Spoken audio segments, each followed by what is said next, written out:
जय हिंद फ्रेंड्स। स्वागत है आप सभी का हमारे YouTube चैनल द्विज कंसेप्ट में। आपने 6th क्लास की NCERT पढ़ ली हिस्ट्री की, जो कि हमारी सीरीज का नाम था हमारे अतीत। अब हमने पूरा प्राचीन काल कवर कर लिया, लेकिन अब हम चलेंगे 7th क्लास की NCERT की तरफ, जिसका नाम हमारे अतीत पार्ट 2, यानी कि आप देख रहे हैं मेरे पीछे ये किताब है और इसमें हम पूरा मध्यकाल पढ़ेंगे, जैसा कि आपके चैप्टर्स में दिया हुआ है। और इसमें हम जानेंगे कि क्या है मध्यकाल। तो आप ये, अगर आपके पास किताब ना हो तो आप वेबसाइट पर जाके डाउनलोड कर सकते हैं। तो चलिए हम अपने चैप्टर की तरफ चलते हैं।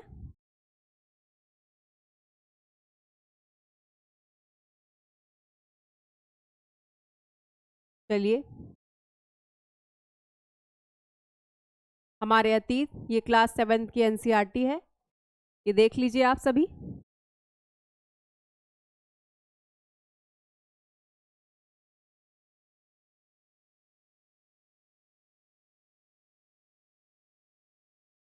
सेवेंथ क्लास की NCERT देखिए, पहला अध्याय 1000 वर्षों के दौरान हुए परिवर्तनों की पड़ताल। ये जो फर्स्ट चैप्टर है, इसमें सिर्फ और सिर्फ एक तरीके का परिचय दिया गया है पूरे आपकी इस किताब का, पूरे काल का, मध्यकाल का। लगभग 1000 सालों का विवरण आपकी इस चैप्टर में या इस किताब में आपको पढ़ाया जाएगा, जिसमें ये चैप्टर आपको सिर्फ और सिर्फ एक तरीके का एक माइंडसेट आप बना लेंगे कि इसमें क्या क्या बताया गया है। आपने प्राचीन काल पूरा पढ़ा, अब मध्यकाल में आप क्या पढ़ेंगे? आप देखेंगे कि किस प्रकार से दिल्ली सल्तनत, यानी दिल्ली अब एक मुख्य केंद्र में आ जाएगी। इसके पहले आपने देखा था कि जो शक्ति का एक केंद्र था वो पाटलिपुत्र था, गंगा यमुना के मैदान में। धीरे धीरे वो शिफ्ट होता गया, लेकिन अब मध्यकाल है, तो अब मध्यकाल में दिल्ली सल्तनत, यानी कि दिल्ली जिस पर पहले राजपूतों का शासन रहेगा, फिर आगे दिल्ली सल्तनत वो आएगी, फिर मुगल काल आएगा। ये आप देखेंगे मध्यकाल पूरा का पूरा एक तरीके से इसमें नए आगमन होंगे और समाज भी बदलेगा, राजनीति भी बदलेगी, अर्थव्यवस्था भी बदलेगी, नए धर्म का आगमन होगा, इस्लाम का आगमन होगा, जिसमें आप देखेंगे कि किस प्रकार से मुगलों ने राज्य किया, उनकी कौन कौन सी नीतियां थी। आप अकबर को देखेंगे कि उन्होंने किस प्रकार से, अब यहाँ पहले हमने अशोक को पढ़ा था, लेकिन अब जब आप अकबर को पढ़ेंगे तो आप समझेंगे कि दोनों में क्या समानताएं थी। अब बात है कि भारत की विविधता का जो सामना है वो सबसे नहीं होता। जो सम्राट होते हैं, जिनका पूरे भारतीय उपमहाद्वीप पर अधिकार होता है, उनसे ही भारत की विविधता का सामना होता है, जिसमें अलग अलग प्रकार के धर्म, अलग अलग प्रकार के रीति रिवाज, पहनावा, बोली, भाषा, इन सब लोगों का एक तरीके से राज्य होता है, जो हर प्रकार के नागरिक जनता होती है, हर प्रकार के लोग होते हैं। उनको कौन देख सकता है? वही जो सभी के साथ मिलकर चले। ये नीति आप मुगल काल में देखेंगे। और इस किताब में जो कुछ भी बताया गया है उसमें हम पूरा का पूरा मध्यकाल पढ़ेंगे। आप इसी मध्यकाल में देखेंगे सूफी संतों को देखेंगे, भक्ति आंदोलन देखेंगे, और इसी में यूरोप यानी कि अंग्रेजों को भी आप देखेंगे, उनकी एक झलक आपको यहाँ भी दिखाई देगी। अब मराठों को भी आप देखेंगे, शिवाजी महाराज को देखेंगे, किस प्रकार का राज्य था, ये आप सब देखेंगे। और मराठों से आगे जो युद्ध होते हैं वो सब आधुनिक काल में होंगे, लेकिन यहाँ आप सब की झलक देखेंगे। तो चलिए देर न करते हुए हम शुरू करते हैं अपना पहला चैप्टर, जिसमें 1000 वर्षों के दौरान हुए परिवर्तनों की पड़ताल। ये एक बार आप अपना चैप्टर देख लीजिए, ताकि आपको लगे कि ये आपकी ही किताब है। तो चलिए शुरुआत करते हैं।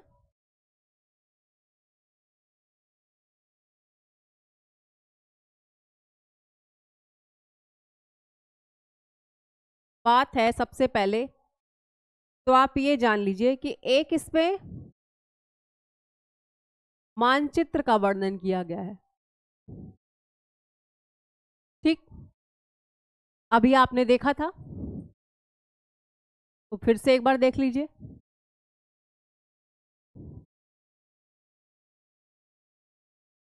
ये देखिए, एक मैप ये है। आपको देखने में ही लग रहा होगा कि ये जैसे भारत के नक्शे को किसी ने उल्टा कर दिया हो, ये ऐसा लग रहा है। देखिए, ये 12वीं सदी में अरब के एक भूगोलवेत्ता ने बनाया था, अल इद्रिसी। तब उन्होंने अनुमान लगाया था, यानी कि मानचित्र बनाना ये भी मध्यकाल की एक देन है कि मानचित्र भी हो सकता है, भले ही उल्टा हो, लेकिन एक उन्होंने अनुमान तो लगाया ही। फिर एक और मैप है, ये देखिए। ये आपको लग रहा होगा कि ये अभी जो हमारा भारत है उसके नक्शे की तरह आपको लग रहा है कि ये वही है। ये देखिए, ये 18वीं सदी में इसे एक फ्रांसीसी ने बनाया था, ठीक है, विल्लाम द लिस्ले। ये आप मैप देख लीजिए। अब चलते हैं आगे। मानचित्र की बात तो हो गई, ठीक, जिसमें आप देख सकते हैं कि एक अरब और दूसरा फ्रांसीसी, ठीक है। एक ने 12वीं सदी में बनाया और दूसरे ने 18वीं सदी में।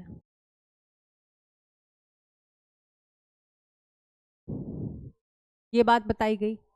और क्या बता रहे हैं इसमें?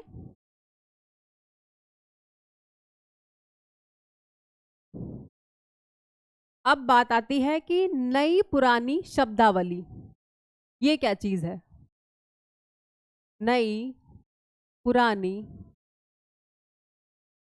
शब्दावली।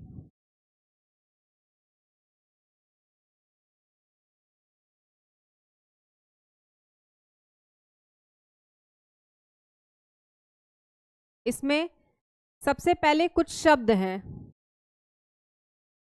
जैसे कि हिंदुस्तान।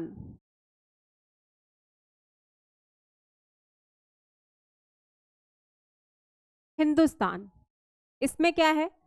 अगर आज हम हिंदुस्तान कहते हैं तो हमारा क्या मतलब होता है? पूरे के पूरे भारत से, यानी कि इंडिया, पूरा भारत का जो भौगोलिक क्षेत्र है या उसमें जो रहने वाले लोग हैं वो सब हिंदुस्तानी कहलाते हैं, और वो क्या कहलाता है? हिंदुस्तान। लेकिन एक तो इसका मतलब हो गया कि वर्तमान समय में, यानी कि अभी के समय में हम क्या समझते हैं इसे, ठीक। तो आप ये लिख लीजिए कि वर्तमान में हम, ये क्या है? एक तरीके का राष्ट्र है। अगर हम अभी हिंदुस्तान कहें तो हम कहेंगे कि ये राष्ट्र है। लेकिन 13वीं सदी में, पहले लिख लेते हैं फिर चर्चा करते हैं।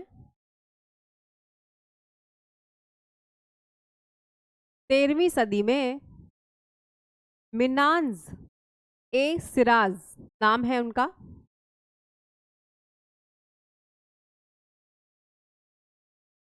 ए सिराज।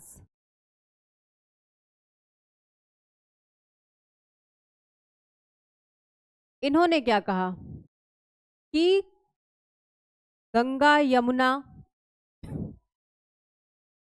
का जो दोआब है और पंजाब और हरियाणा, गंगा यमुना दोआब और पंजाब हरियाणा का जो क्षेत्र है, यानी कि भौगोलिक क्षेत्र, भूगोल वाला हिस्सा, ठीक, उसको क्या कहा? हिंदुस्तान। 13वीं सदी में। अब आप ये सोचिए कि प्राचीन काल से जब हम मध्यकाल में आ रहे हैं तो बहुत सी चीजें बदलने लग रही हैं, बदल रही हैं चीजें। ये तो आप आगे जब पढ़ेंगे तो आपको समझ में आएगा ही कि किस प्रकार से।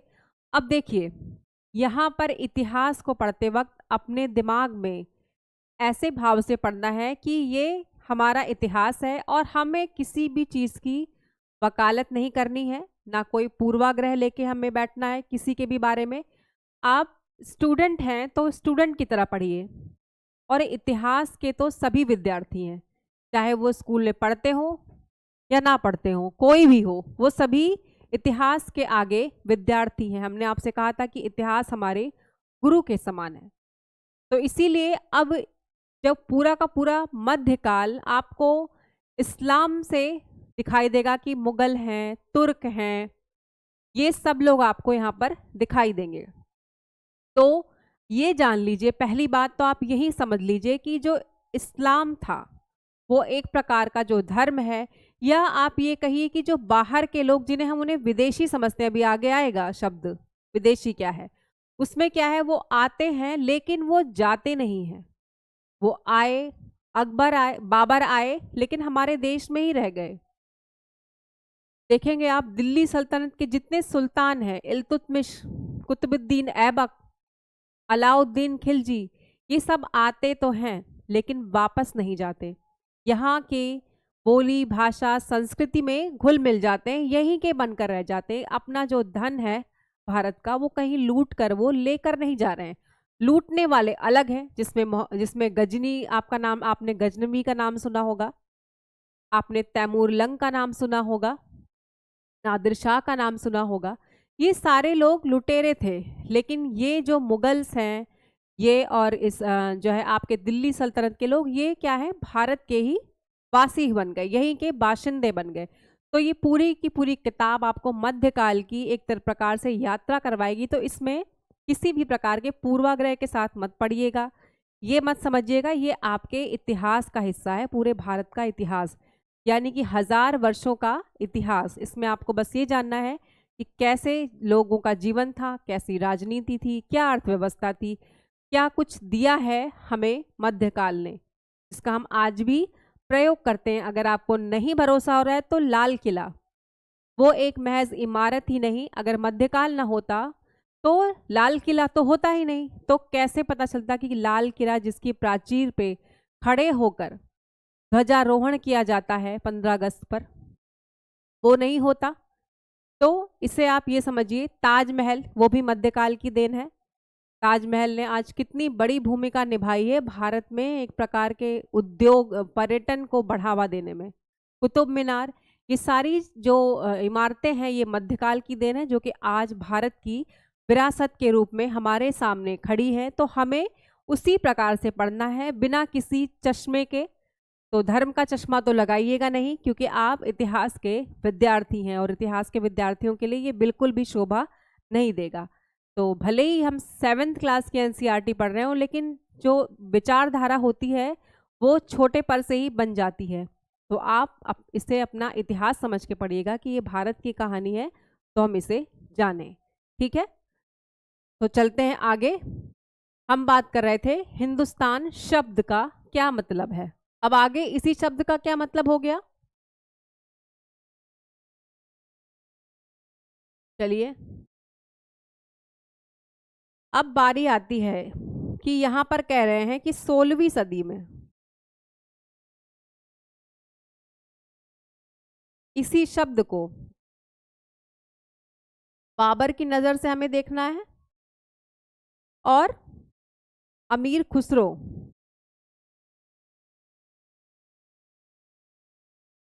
इन दोनों की नज़र से देखना है। ठीक है, देखिए गंगा यमुना का जो क्षेत्र है, इसी स्थान पर दिल्ली का शासन होता था, यानी कि दिल्ली सल्तनत की स्थापना यही हुई है। लेकिन बाबर ने इसी क्षेत्र को, भौगोलिक क्षेत्र को क्या कहा, यहाँ की भूगोल को ना लेते हुए उन्होंने यहाँ की संस्कृति को हिंदुस्तान कहा। मतलब यहाँ का पहनावा ओढ़ावा, खान पीन, बोली भाषा, जो यहाँ की संस्कृति थी, यहाँ के बाग बगीचे, पशु पक्षी, फल फूल, इन सब को लेकर के उन्होंने क्या किया, कहा कि ये हिंदुस्तान है। और खुसरो ने हिंद शब्द, इसी के लिए हिंद शब्द का प्रयोग किया। तो आप देख रहे हैं कि एक ही शब्द है लेकिन उसके अर्थ कितने अलग अलग समझे जा रहे हैं। ठीक है, तो अब चलते हैं आगे। एक शब्द हो गया हिंदुस्तान, ठीक, और दूसरा शब्द है विदेशी। विदेशी,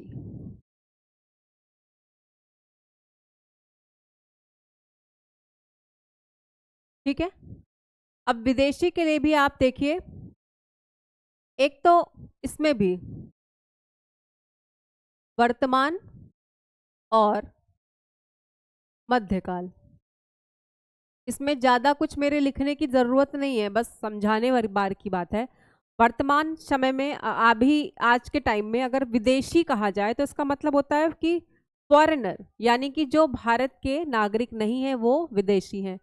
जैसे कि अमेरिका है, पूरा यूरोप है, यहाँ के लोग हमारे लिए विदेशी हैं। ठीक है, लेकिन मध्यकाल में विदेशी का मतलब कुछ और होता था। मध्यकाल में विदेशी का मतलब क्या होता था कि जो लोग, जो एक स्थान है, कोई गांव है, या ऐसा कोई बड़ा भौगोलिक क्षेत्र जहाँ का कल्चर अलग हो, खान पान अलग हो, संस्कृति अलग हो, समाज अलग हो, उससे जो मेल ना खाता हो, यानी कि अगर कोई नगर में रहने वाला गांव में चला जाए तो वो वहाँ के लिए विदेशी माना जाता था, गांव के लिए। अगर वनवासियों के क्षेत्र में ग्रामीण वासी चले जाएं तो वो उनके लिए विदेशी माने जाते थे। तो एक तरीके का उनका नजरिया विदेशी शब्द के लिए दूसरा था। तो शब्द वही है, अर्थ अलग अलग हो गया है समय के हिसाब से। ये देखा आपने, तो चलिए आगे चलते हैं। अब बारी है, हम हेडिंग के हिसाब से पढ़ा रहे हैं ताकि आपको चीजें समझ में आ जाए। ठीक है, अब चलते हैं जिसमें कह रहे हैं कि इतिहासकार और उनके स्रोत। ये क्या है?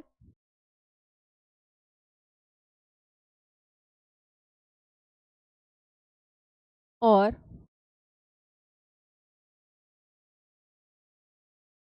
उनके स्रोत, ठीक। इसमें क्या कहना चाह रहे हैं? पहले तो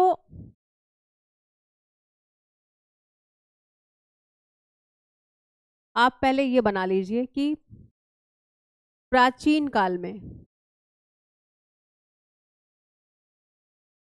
प्राचीन काल में क्या है, इसके पहले जो आपने 6 क्लास की एनसीईआरटी पढ़ी हमारे अतीत, उसमें जो सिक्के थे, सिक्के मिल गए, या आपने देखा था अशोक स्तंभ, ठीक, ये कोई स्थापत्य हो गया। ये एक प्रकार का ऐतिहासिक स्रोत हमारे लिए होता था। पांडुलिपियां हो गई, वो भी हमारे लिए ऐतिहासिक स्रोत था। लेकिन अब मध्यकाल में जो इतिहास के जो स्रोत हैं वो बदल गए। बदल गए मतलब ये तो थे ही, लेकिन और ज्यादा इनमें इम्प्रूवमेंट हो गई, और चीजें आकर के मिल गई। तो वो क्या थी, चलिए लिख लेते हैं। मध्यकाल में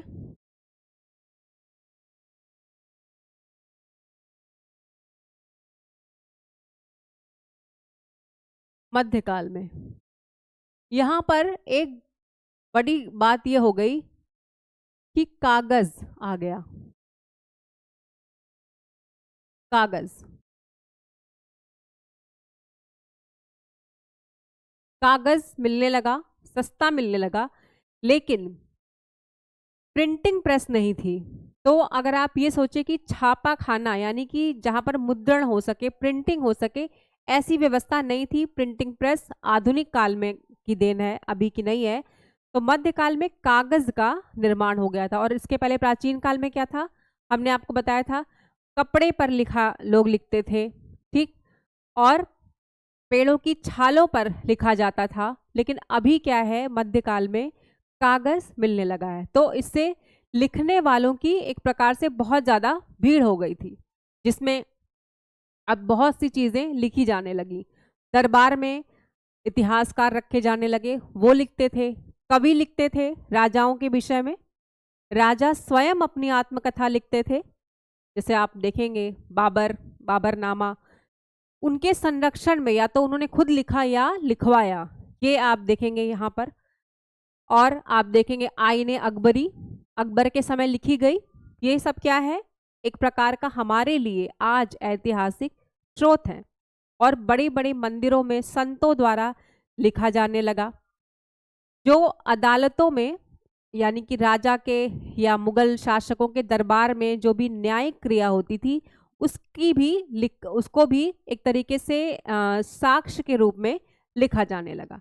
तो अब हर जगह लिखाई होने लगी। आम जनता के लोग भी लिखते थे। और एक प्रकार से जो होता है ना कि व्यापारी लोग अपना जो खर्चा होता है वो सारी चीज़ें भी वो लिखने लगे।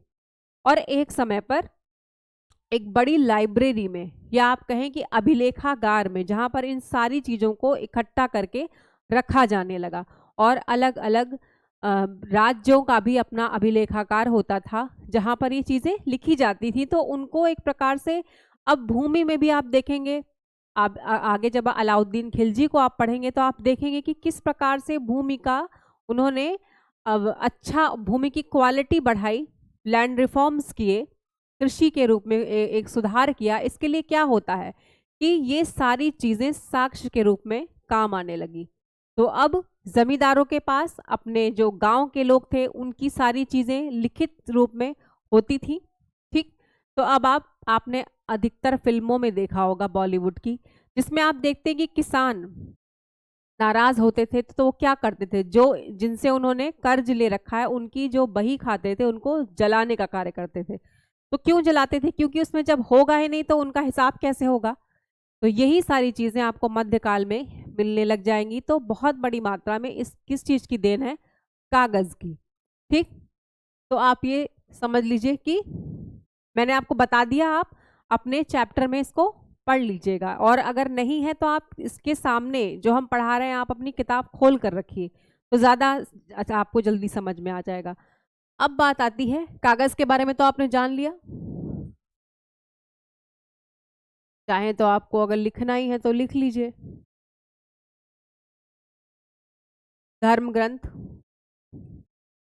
लिखे जाने लगे और शासकों के वृत्तांत लिखे जाने लगे।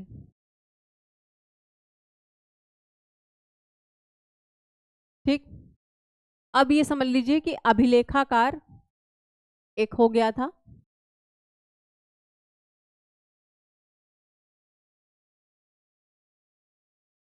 ये सब तो आप यहाँ लिख लीजिएगा। और देखिए, अब एक प्रकार का इसने कागज ने आकर के रोजगार पैदा कर दिया। वो क्या, अब जबकि प्रिंटिंग प्रेस नहीं है तो क्या होगा, प्रतियां कैसे बनाई जाएंगी। अगर एक किताब लिखी गई जो बहुत प्रसिद्ध हो गई मान लीजिए, तो अब क्या होगा, अगर किसी को चाहिए होगी उसकी दूसरी प्रतिलिपि तो क्या करेंगे, इसके लिए दोबारा उसको लिखना पड़ता था। यानी कि जिसकी राइटिंग अच्छी हो वो उसे लिखता था। एक ऐसा वर्ग पैदा हो गया समाज में जिसका कार्य सिर्फ लिखना था, किताबों की नकल करके उसे आगे लिखना था। तो ये एक प्रकार का क्या हो गया, रोजगार पैदा हो गया। और लेकिन इसमें एक समस्या होती थी कि जो मूल प्रति थी किताब की, इससे ज़रूरी नहीं है कि जो आगे अगर मान लीजिए किसी एक व्यक्ति ने कुछ लिखा और 10वें व्यक्ति को वो चाहिए तो 10 बार उसको लिखना पड़ेगा।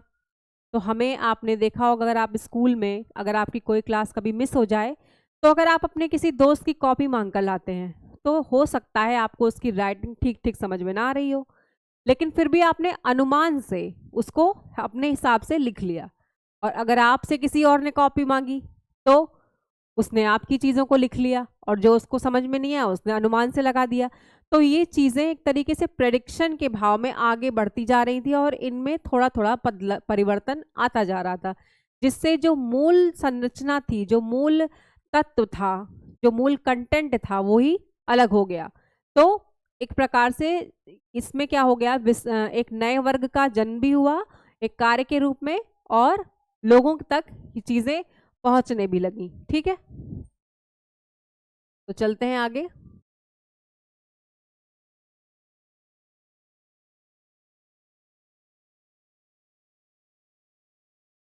नकल आप लिख सकते हैं प्रतिलिपि। ठीक, और इसी को लेके एक लिपिकार वर्ग पैदा हो गया, जिसमें आप देखे होंगे मुंशी। आप देखते हैं हर फिल्म में आपको ऐसे कैरेक्टर मिल जाएंगे जिसमें मुंशी, बड़ी बड़ी किताबें उनके पास रहा करती थी।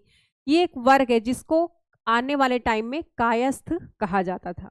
तो कायस्थ वर्ग का जन्म कैसे हुआ? कागज के आने से। हालांकि ये प्राचीन काल में, हमें गुप्त काल में इनको ये दिखाई देने लगते हैं, जब से दरबारी सिस्टम शुरू हो जाता है लिखना, राजा की प्रशस्ति गान जब से शुरू होती तब से इनका जन्म दिखता है, लेकिन मध्यकाल में बहुत ज्यादा बढ़ जाता है। तो इससे क्या हुआ, एक कायस्थ एक वर्ग है उसका जन्म हो गया। इन्हीं को मुंशी या कायस्थ भी कहा जाता था। समझ गए आप, एक कागज ने क्या कुछ किया। तो चलिए आगे चलते हैं।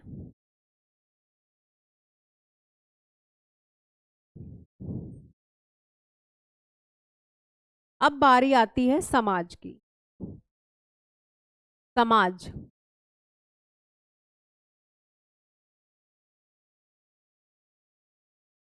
आपकी जो हेडिंग है उसके तहत है कि नए सामाजिक और राजनीतिक समूह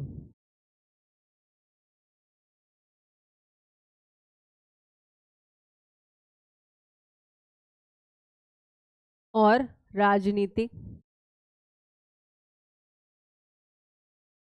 समूह। ठीक, अब इसमें क्या हो रहा है,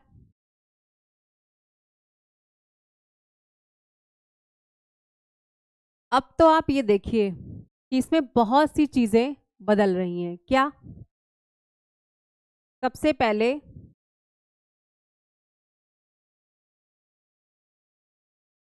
तो एक प्रकार की टेक्नोलॉजी ये अपने साथ मध्यकाल में, जो भी बाहर से आएगा वो अपने साथ कुछ चीजें लेकर आता है। जैसे कि बाबर, यानी कि जब बाबर भारत में आए तो उन अपने साथ तोप खाने लेकर आए थे। तो युद्ध का एक तरीके से आप कहिए तो टेक्नोलॉजी पूरी बदलने लगी। अब किले की जो दीवारें थी, आप देखे होंगे प्राचीन काल में, उनको तोड़ना बहुत मुश्किल होता था, लेकिन जब तोपें आ गई तो फिर उनको उड़ा दिया जाता था। तो एक प्रकार से युद्ध करने की कला में भी परिवर्तन आया। कैसे? क्योंकि टेक्नोलॉजी आ गई थी। ठीक, तो यहां पर क्या है लिख लीजिए, प्रौद्योगिकी।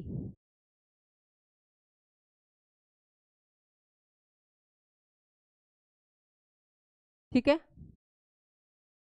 तो इसमें तो सबसे पहले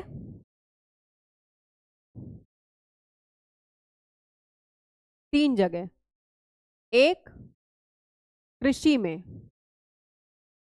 एक युद्ध में, और एक उद्योग में। ऐसा क्या?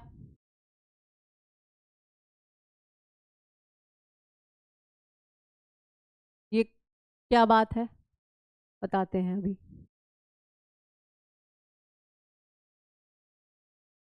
ठीक, अब कृषि में क्या हुआ, कृषि में रहट का प्रयोग होने लगा, और युद्ध में मैंने बताया तोप का प्रयोग, तोप, बारूद, इन सब का प्रयोग होने लगा। ठीक, और उद्योग में चरखा आ गया।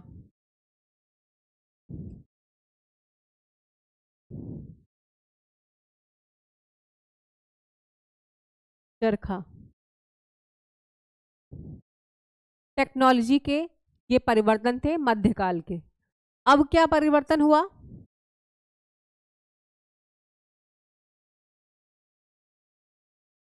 समाज के, समाज में क्या परिवर्तन हुआ?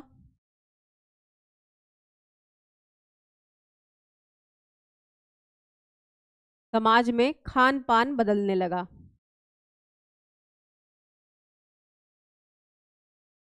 खान पान बदलने लगा। आप देखेंगे जब इस्लाम आता है या मध्यकाल से मुगल और ये बाहर से आते हैं तो अपने साथ क्या लाते हैं? सेवई लेकर आते हैं।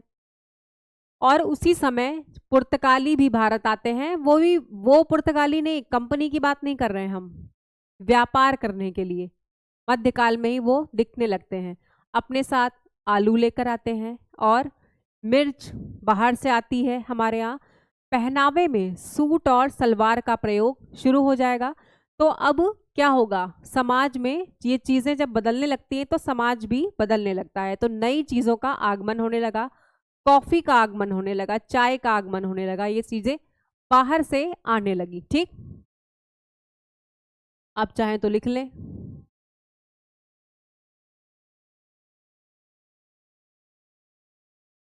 चाय, कॉफी,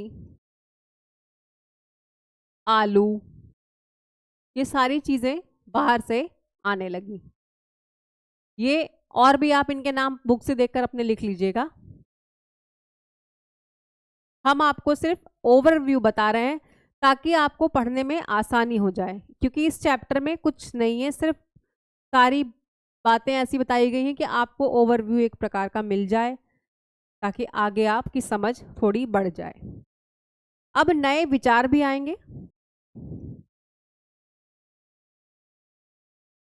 क्योंकि मुगल या तुर्क अपने साथ नए विचार लेकर आते हैं, वो नया धर्म लेकर आते हैं जिसे हम इस्लाम के रूप में जानते हैं। और सूफी संत, इसी में आपको भक्ति आंदोलन भी दिखाई देगा, उसमें सूफियों का भी आंदोलन दिखाई देगा, एक प्रकार का वर्ग। ठीक, तो नए विचार, इस्लाम का आगमन, सूफी, ये जो विचार है ये सब आगे आपको आने वाले चैप्टर्स में बताया जाएगा। ये आते हैं। और सबसे बड़ी बात, एक बहुत बड़ा परिवर्तन होता है, वो क्या है? नए समूह का जन्म होता है।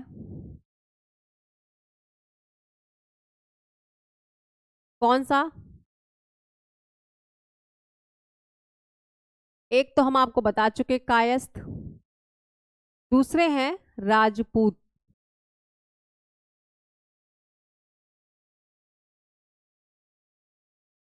मध्यकाल में राजपूतों का वर्चस्व आपको दिखाई देगा।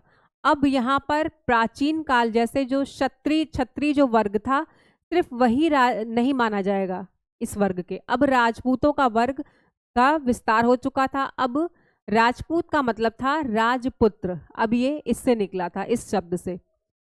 जो सामंती व्यवस्था थी प्राचीन काल की, जो गुप्त काल से जिसका प्रारंभ होता है, उसी में क्या होता था, आपको आपको हम पहले पढ़ा चुके हैं। उसमें बता दिया गया था कि अब जो है क्या होगा कि जन्म के आधार से ही ये तय हो जाएगा कि राजा का बेटा राजा होगा। अब भूमि को दे दिया गया ऐसा कि वो पैतृक संपत्ति बन गई थी, और जो पद था वो भी विरासत में दिया जाने लगा था। तो अब राजा का बेटा राजा बनेगा। तो अब धीरे धीरे ये प्रक्रिया लंबी चलने लगी और एक प्रकार से राजपूत वर्ग का नया जन्म हुआ, उसमें और विस्तार होने लगा। अब जो बड़े सेनापति थे वो भी इस वर्ग में आने लगे, बड़े सामंत भी इस वर्ग में आने लगे। तो इस वर्ग का विस्तार आपको दिखाई देगा और इस मध्यकाल में आपको इनका वर्चस्व भी दिखेगा। ठीक है। और दूसरा वर्ग था कायस्थ, जिसके बारे में हमने आपको बताया अभी इसके पहले ही, लिख लीजिए कायस्थ।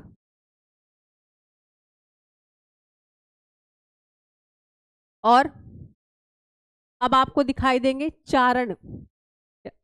जो ये राजपूत हैं, इनका अपना अपना छोटा छोटा, जो उस वक्त आपको याद होगा कि उन्हें भूमि, एक जमींदारी चीजें, उनको एक बड़ी जमीन दे दी गई थी ताकि वो वहां सामंत एक तरीके की पूरी व्यवस्था बनाए। लेकिन अब इनका बड़ा खुद का राज्य हो जाएगा और इनके ही चारण कवि जो कि इनकी गाथाएं सुनाया करेंगे, इनके जो जितने अगर इन्होंने कभी युद्ध लड़े हों तो उसके बारे में गीतों के माध्यम से, ताकि सामान्य जनता को भी समझ में आए। तो एक चारण कवियों का एक आपको नया वर्ग दिखाई देगा।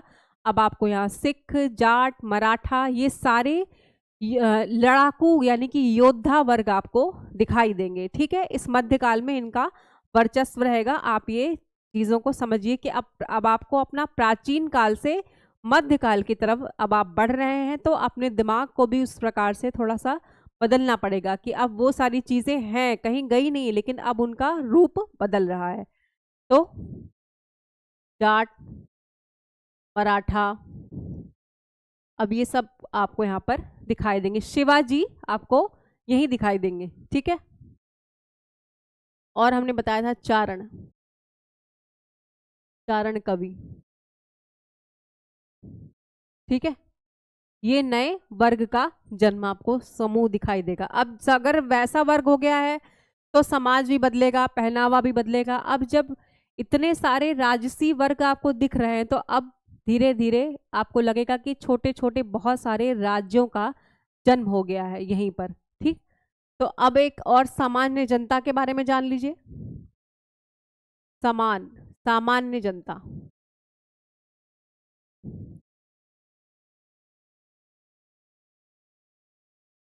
सामान्य वर्ग, इसमें क्या है?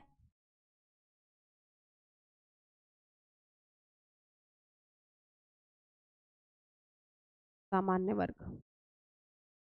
अब इसमें मूल आप देखिए कृषक, इनको आप कीवर्ड समझ लीजिए एक तरीके का। अब कृषि क्षेत्र बढ़ जाएगा, प्रौद्योगिकी भी आ रही है, आप पहले से पढ़ते आ रहे हैं, लोहे का प्रयोग। अब जमीनें ज्यादा मात्रा में साफ की जाएंगी, तो जो वनवासी थे, जो लोग वन में रहते थे, जिनका जीवन वन में बीतता था, उनका नियम कानून और जीवन की शैली सब कुछ जंगलों पर आधारित थी, लेकिन अब उनको काट दिया जाएगा। तो अब धीरे धीरे वो भी कृषक बन जाते हैं, लेकिन अब मुख्य धारा में तो कृषक भी उनको नहीं अपनाएंगे। तो वो कृषि के जो कृषकों का गांव होता था, उनके वो सबसे निचले पायदान पर आने लगे। अब वो भी खेती करने लगे, तो इससे किसानों में भी क्या हो गया, वर्गीकरण होने लगा। उसमें भी बड़ा धनी किसान, छोटा किसान, सीमांत किसान, इस प्रकार के अलग अलग प्रकार के कृषक होने लगे, और उनमें भी जातियां होने लगी, छोटी छोटी उपजातियां होने लगी, ये चीजें बदलने लगी, उनका भी समाज बदलने लगा, और अपने पूरे गांव को नए नियम बनने लगे, और उनको चलाने के लिए उनका ही शासन चलता था। बड़े भूपति, बड़े भूस्वामी क्या होने लगे, किसान होने लगे। जिनके पास अधिक धन था, अधिक भूमि थी, वो सबसे बड़े मुखिया माने जाते थे। ये आपने देखा। इसी में आप देखेंगे कि जातियों के लिए पंचायत बनने लगी। ठीक, तो अब वो अपने नियम खुद चलाते थे। तो कृषकों को आपने देख लिया, ये उपजातियों में विभाजित हो जाते हैं। ये आप देखेंगे। अब एक तरफ तो किसान हो गए, दूसरी तरफ दस्तकार, ये एक नया वर्ग पैदा हो गया। अब आप देखेंगे कि जब राजसी ठाट बाट चारों तरफ फैला हुआ है, छोटे छोटे राज्य हर क्षेत्र में है, तो अब उनका जो राजसी जीवन है वो भी होगा। तो अब उनका जो घर का आप देखेंगे, थोड़ा भी होता है ना, जैसे कह देते हैं कि नए अमीर, जो नया अमीर होता है उसके घर में सारी वो व्यवस्था धीरे धीरे जल्दी से करने लगता है, अपने पहनावे ओढ़ावे को बदलने लगता है। तो उसके लिए अब डिमांड भी होगी, तो उनकी सप्लाई करने के लिए एक नया दस्तकारी वर्ग पैदा हो जाता है, जो नए और कीमती वस्त्र बनाना शुरू करता है, आप देखेंगे। और जैसे ही मुगल काल या फिर इस्लाम भारत में आता है, आप कहो कि दिल्ली सल्तनत के समय से यहाँ का जो कारीगरी थी कपड़ों की, उनको फिर से पुनर्जीवन मिल जाता है। चरखा आप देख रहे हैं आ गया है। तो इससे अब शाही और कीमती वस्त्र यहाँ पर बनाए जाने लगेंगे, और एक ये वही वस्त्र हैं जिनका उपयोग पूरे के पूरे यूरोप में इनकी भारी मांग रहती थी, जिनके पीछे आगे चल कर के अंग्रेज भी भारत आते हैं, यूरोपी भारत आते हैं, यहाँ की वस्त्रों के चक्कर में आते हैं, यहाँ की कीमती लकड़ियों के और जो मसाले हैं उनकी खोज में वो यहाँ पर आते हैं। तो अब नई नई चीज़ें आने लगेंगी भारत में। तो अभी भी ये भारत एक देश नहीं है, सिर्फ एक उपमहाद्वीप है। तो आपने देखा आज इस चैप्टर में इतना। आगे इसमें थोड़े सा और चीज़ें बची हैं, वो हम आपको अगली क्लास में बताएंगे। लेकिन आपका जो ये पहला चैप्टर है, आप इसे खूब ध्यान से इतना तक तो पढ़ ही लीजिएगा। और इसमें जो कीवर्ड्स थे मैंने उसको डिस्कस कर लिया है, आपको जल्दी से समझ में आ जाएगा। बाकी इस चैप्टर में परेशान होने की ज़रूरत नहीं है, क्योंकि ये आपका एक तरीके से बैकग्राउंड वाला चैप्टर है जो आपको भूमिका बनाकर देगा कि आगे आपको क्या पढ़ना है। तो आप ये जो 7th क्लास का है, यहाँ से इसकी शुरुआत हो गई है। 6th क्लास अगर आपने नहीं पढ़ा होगा तो वो आप जाके हमारे चैनल पर पढ़ लीजिएगा। हिस्ट्री तो 6th क्लास की आ ही गई है, लेकिन इसके अलावा भी गणित की भी बहुत सारी क्लासेस आ चुकी हैं। अगर आपको नहीं पता तो आप जाकर देख लीजिए। 11th 12th 6th ये सारे आ चुके हैं, और जो नहीं आए हैं वो भी आ जाएंगे। तो आप हमारे इस चैनल को लाइक कीजिए, शेयर कीजिए और सब्सक्राइब कीजिए। देखने के लिए बहुत बहुत धन्यवाद।